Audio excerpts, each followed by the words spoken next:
La historia de Emilio llegó el jueves. Estamos ávidos. El cromosoma del amor. El cromosoma del amor, así le pusimos el día de hoy. A ver, arráncate como hilo de media. Bueno, pues Ay, saludando a como hilo todos. de media. Los saludo con muchísimo gusto a todos. Gracias por escribirme y por hacerme recomendaciones de historias. Y bueno, esta historia que me llega desde Carlos Enrique de Sarué, Puebla, es autor de 5 libros, es conferencista, es docente, ha sido condecorado con una medalla y con un doctorado honoris causa. Y ahí diríamos, bueno, es de lo que nosotros aquí conocemos como uno de los grandes mexicanos rifados, ¿no? Claro. Que dices, qué bueno que Qué existan, bonito, qué sí. padre, ¿no?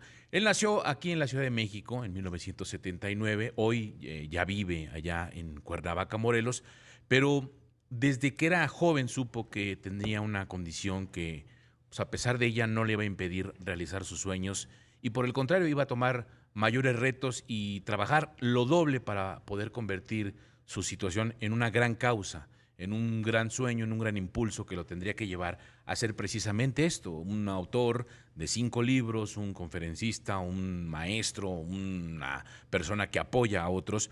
Y resulta que esta convicción que tenía en mano, que de alguna forma le hizo trabajar más en sus estudios de educación básica y secundaria, y se dispuso a estudiar una carrera técnica en sistemas computacionales y también interesarse en lo que realmente sucedía dentro de su ambiente y de su entorno. Y entonces, bueno, pues también tomó un diplomado en mantenimiento de equipos de cómputo y se empezó a preparar, y no obstante, a pesar de que tenía muchas ganas, a pesar de que era un joven que se entusiasmaba, que le echaba ganas, que era un buen estudiante, se encontró con una situación, la principal, que era: ya ahora tengo que buscar trabajo. El problema es que todavía en México se encontraba con esta situación de el estigmatizar a las personas que tienen alguna discapacidad o una capacidad diferente, y entonces pues no le fue tan fácil, andaba buscando trabajo, no lo encontraba, pero finalmente una tienda departamental le abrió la puerta, empieza a trabajar allí, empieza a tomar un poco de experiencia, después de ahí se logra llegar a una empresa de computación y le iba muy bien. Y dice, dentro de todo lo que comenta, dice, una de las mayores luchas a las que me estaba enfrentando día con día, siempre, no solamente ya en el trabajo, ya como ya estaba en el trabajo, sino el día a día, era precisamente el hecho de que la sociedad creyera en mí. Porque no creían, porque finalmente mi condición hacía que la gente no me viera con con esta capacidad para poder realizar un trabajo. Me decían, es que Qué no, duro, es que no se puede, es que, por cómo te ves. por cómo te Que ves. no Entonces, como. Es increíble. Eso me parece tan lastimoso. así es, y bueno, pues se enfrenta a esta situación, pero bueno, viene otro problema, viene otra circunstancia en su vida muy importante, que prácticamente es el parteaguas de un antes y un después. Su papá, que estaba en cama, consecuencia de un cáncer, que ya lo tenía 2 años en cama, eh, habla con él en un día en que él llega con un diploma de la escuela y se lo enseña, y su papá le dice: estoy realmente orgulloso de ti, no pensé que lo fueras a lograr de esa manera. En ese instante su papá le dice: te tengo que confesar algo, y es cuando le dice: tienes síndrome de Down. Él nunca se había percatado ni había entendido esta ¿Cómo? realidad, porque efectivamente cuando él iba a la escuela, iba a una escuela con niños con y sin capacidades diferentes. Entonces no tenía como este proceso en el cerebro de entender si tenía esta o no esta discapacidad. Es cuando realmente dice él, es cuando me doy cuenta por qué tenía yo tantos apodos. ¿Por qué se burlaban de mí? ¿Por qué las mujeres se alejaban de mí? ¿Por qué yo no podía salir solo a la calle? ¿Por qué enfrentaba esta situación tan diferente? ¿Por qué de alguna manera la gente me veía de forma extraña? Y es que así fue, porque sus papás decidieron que no le querían informar que tenía síndrome de Down. diciéndole, Cosa tienes que, más extraña. tiene que trabajar a su ritmo, tiene que hacerlo, tiene que luchar y tiene que ser como cualquier persona. O sea, si le decimos tiene síndrome de Down, Entonces le automáticamente vamos a poner una barrera. Así es, automáticamente lo que va a suceder es que él empiece a sentirse menos o empiece a tener una condición de bloqueo y que a lo mejor no lo capte. Entonces lo que vamos a hacer es eso. Y es que hay una situación que cuando Carlos nació, un familiar le comentó a su mamá, en el cunero hay un niño como con rasgos raritos. Y entonces su mamá se molesta y entonces dice, queda prohibido estrictamente hablar aquí en la casa de cuestiones de discapacidad. Aquí nadie es ¿Y él te discapacitado. mandó su historia? No, él me mandaron su historia. Yo busqué a él y además, déjame decirte algo, él cuando encuentra todo cuando se da cuenta de esta situación, ok, tengo síndrome de Down, se empieza a investigar y decir, a ver, ¿qué es el síndrome de Down? O sea, ¿en qué estoy? O sea, ¿qué tanto tengo qué tanto estoy bien o mal? ¿Cómo que tengo que enfrentar esta situación? Porque pues ahora entiendo por qué la gente tenía tantos apodos en la escuela, en fin. Entonces empieza a trabajar en torno a ello, pero no solamente eso. Cuando empieza a tener este desarrollo de meterse más a estudiar, enfrenta uno de los mayores retos en los cuales aspiraba, que era, bueno, sí, ya conozco, ya me sé, ya me entiendo, ¿y ahora qué? Y se convierte en un conferencista para hablar de cuestiones de computación y de tecnología.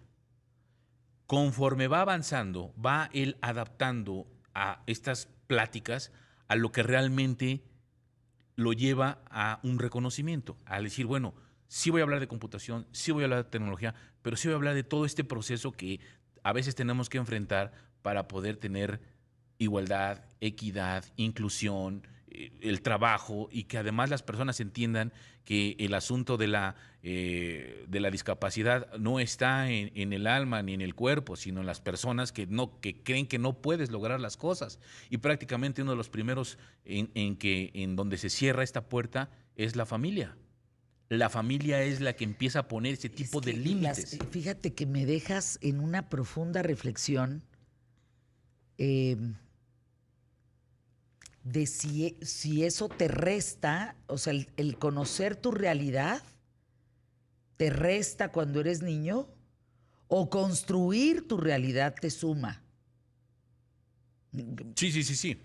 Sí, Que en este caso te suma. Exacto, porque de alguna manera lo que encuentra en el camino es un apoyo de su mamá, un gran apoyo de su mamá, porque, y obvio de su papá, pero bueno, finalmente cuando queda huérfano de papá, su mamá es la que sigue en este impulso, diciéndole y recalcándole que no tiene por qué dejarse vencer, que al final de cuentas pues tiene que seguir luchando y tiene que trabajar y tiene que hacer mucho más del trabajo de lo normal, prácticamente el doble, porque lo primero que tiene que hacer es un buen trabajo y segundo tiene que hacer el doble de trabajo para que la gente empiece a entender que efectivamente tiene la capacidad, la disponibilidad y el profesionalismo para hacer un trabajo y desarrollarlo. Después de que encuentra esta situación el camino como conferencista para poder hablar de temas de autoestima, de inclusión, decide plasmar toda esta experiencia en un libro. Y entonces aparece su primer libro llamado Luchando contra la Adversidad. Él cuenta en este libro justo cómo es todo este proceso de reconocimiento. Es su biografía, una autobiografía, en donde va platicando cómo va enfrentando el día a día desde que es pequeño hasta lograr tener ya esta carrera técnica de computación, de tomar diplomados, de meterse a otros diplomados, precisamente porque su papá que tenía talleres, tomaba talleres, él los decide tomar también para ponerse al día, para decir, no, es que yo no me puedo quedar con estos simples estudios y empieza a trabajar. Después escribe su otro libro que se llama Sí se puede, un maestro especial, un líder con el cromosoma del amor y el más reciente Manual de herramientas de aprendizaje para personas con discapacidad. 5 libros que ha escrito justo para poder enseñarle a las personas y compartir a las personas de lo que es vivir con esta situación y que además puedan entender cómo se va desarrollando. Y además, pues no le basta, dice que al final no le basta ser solamente conferencista, entonces se vuelve escritor. Híjole. Con 5 libros. ¡Qué maravilla! Y luego dice, ok, ya doy mis conferencias, ya escribí 5 libros, pero hay algo más. Necesito acompañar a las personas que viven circunstancias muy similares a las mías. ¿Qué tengo que hacer? Pues me voy a volver maestro. Y entonces empieza a trabajar con niños con capacidades diferentes, justo para enseñarles cómo tienen que desarrollar. Pero encuentra un factor importante del que ya habíamos platicado: los papás, la familia. Y entonces funda una escuela para padres. ¿Para qué?